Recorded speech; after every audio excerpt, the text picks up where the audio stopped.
sobering him up. David Turner went on to tell Lincoln's parents where he was and that he would be back eventually, what the situation was. And by early the next morning, the man was okay, it sobered up enough that he left the house, and so too did Lincoln. Well, without the intervention here of this 15-year-old kid, the man certainly would have died, at least in the words of David Turner. Well, for Lincoln, what he needs to do is he needs to help here the family. He knows that. He's fully aware of that, and he's going to. Perhaps not as often as he's going to be out in the fields as his father would like. But what he will become here by the time he's 16 years of age isn't just an individual who loves reading and reading about morality tales and doing the right thing and so on and so forth and daydreaming in other free moments. He becomes a rail splitter. This painting here is going to be used for the 1860 presidential campaign of Lincoln here, and the painting that's used is going to portray him as this frontiersman, this rail splitter. Now, with being a rail splitter, if you take here the time frame and you move ahead to the 1840s, 1850s in the United States, you could always find work on the railroad. Railroads were dominated by Irish immigrants, they were dominated by Chinese immigrants. It was steady work, it was backbreaking work from sunup to sundown. But you could always find work, or what was very prominent in the early 19th century was being a rail splitter. Being here formerly a rail splitter. And Lincoln is going to become this phenomenal rail splitter, actually. And what it meant here is that you would take, as you can see, the axe, and you would cut apart these trees, creating, in essence, rails that were 4 inches wide, 10 feet long. And they would be used for these rudimentary fences for farmers out here in the western frontier, in Indiana Territory, in Illinois Territory, etc. And in this regard, it would, you'd keep your cows in, keep your cattle in, etc., everything straight. So fences were always in need. This is primarily what they were used for. He would also help build fences. Well, he could produce, as most rail splitters in fact did, here as a 16-year-old, he could produce here 400 rails a day. You work from sunup to sundown. 400 rails a day, and he was paid 25 cents per day. 25 cents per day. So it wasn't easy, it was backbreaking work. But by the same end, it was something that made him very, very strong, very powerful. By the time he's 18 years of age, he's 6'4", 210 pounds. He's a big dude. And his hands were large to begin with, but they were just absolutely massive because of swinging the axe all day. Here's an example, okay? Here's a photograph of him from his early 20s. Look how big his hands are. You just see it was something here, something that would continue on. But it was a way here of helping the family. He could help here pay the family as they were living in poverty. 5 people, of course, 5 children, 2 adults, here and Little Pigeon Creek, Indiana. But it would also be during this time that he decides, because he's fairly talented in terms of the wood, obviously, to build a little scow.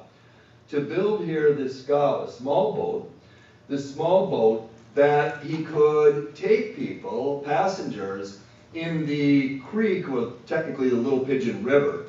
The steamers would come down the river, and then what you would do is you would find somebody to row you out with their luggage on one of these scow boats out to the steamboat, and then the steamship here, the ship would continue on. Because the only way really to board them, the ship couldn't get close enough here along the banks because it could get stuck, etc., etc. So he builds here this scow boat as a little bit of extra income. Okay? He is off on weekends, or generally he's off on Sundays, so he would do this primarily on Sundays, and usually at that time there was a good deal of travelers. So he made 25 cents a day as a rail splitter here, and he will have an event that will completely and utterly change him here as this teenager.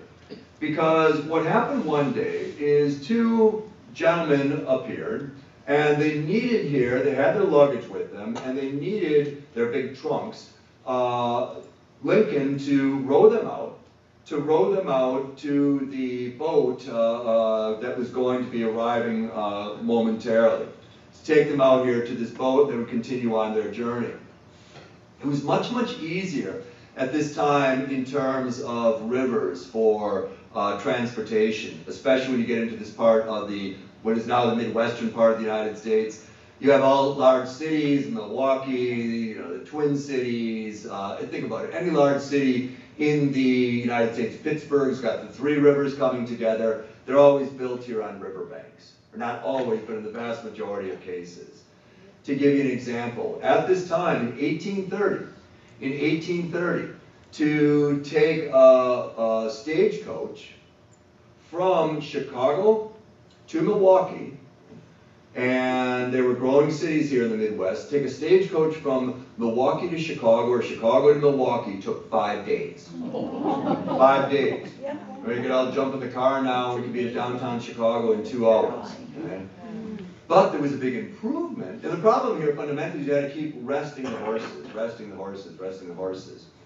But there was a big improvement by the time we get into the 1840s, because what had been 5 days, now you have a revolution here in transportation to go from Milwaukee to Chicago. It only took just a little over 2 days.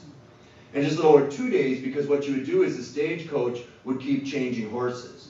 The horses could only go so far, and then they'd be exhausted. Wow, here's a new team of horses, jump on it. Wow, that was a revolutionary step. It was much, much easier, especially in these undeveloped areas with dirt roads and everything else, and transportation being so rudimentary. It was much, much easier here in terms of the river passage. Well, what happens with Lincoln and his skullboat? What happens here is as follows. These two men with their big trunks, he gets the trunks in the skullboat, they both get in, and he takes them out to the ship. Now, what would usually happen is you'd get a nickel. It was good. It was good money. A nickel from both men. They had 2 trunks. That was it, etc. What these 2 gentlemen did, as he helps them off, he gets their trunks back off the boat as well, off the skullboat and onto the ship, is they turned to him, and each of the men gave him a silver $50. Wow. Abraham Lincoln could not believe it. Now remember, he was making 25 cents a day. 25 cents a day working here from sun up to sundown as a rail splitter. And now he's just been given here $1. A $50 from each of these gentlemen. Never saw this in his life, heard about it as a currency. But he simply could not believe it. He thought he'd get a nickel, a dime, he would have been over the moon. Much less here, a full $1. Well, it changed him forever. And he was a person here who would tell these stories of his early life to members of his cabinet. And this would be a story that he would tell and retell here as President of the United States. Secretary of State William Seward, who had once been this rival, very, very good book, my favorite book, she's also my favorite historian, Doris Kearns Goodwin. She wrote my all-time favorite history book, No Ordinary Time, talking about Franklin and Eleanor Roosevelt. Well, she also wrote a few years ago, Team of Rivals. And it's a different approach on Lincoln. It's talking here about these individuals who were a part of the Republican Party, and they believed they were far better qualified than this frontiersman with 1 year of formal education. And in fairness, you know what? They were. And nevertheless, he's going to emerge victorious. So they don't like him, etc., and he brings all of these rivals on and into his cabinet, as I referenced earlier. Well, he was telling here Secretary of State William Seward, his one-time rival, along with other governmental officials in his cabinet, about this story. And I quote, "Gentlemen, you may think these 2 $50 was a very little thing, but it was the most important thing in my life up until that time. I could scarcely believe that I, a poor boy, had earned $1 in less than 20 minutes. Wow. Life suddenly seemed to be very, very fair," end quote. It was something here that it was a glimmer in the future that he would be able to go beyond this, that he'd be able to follow these dreams, that he'd be able to live these morality tales, live a life of adventure, if at all possible. The goal, the hope, the focus, the objective.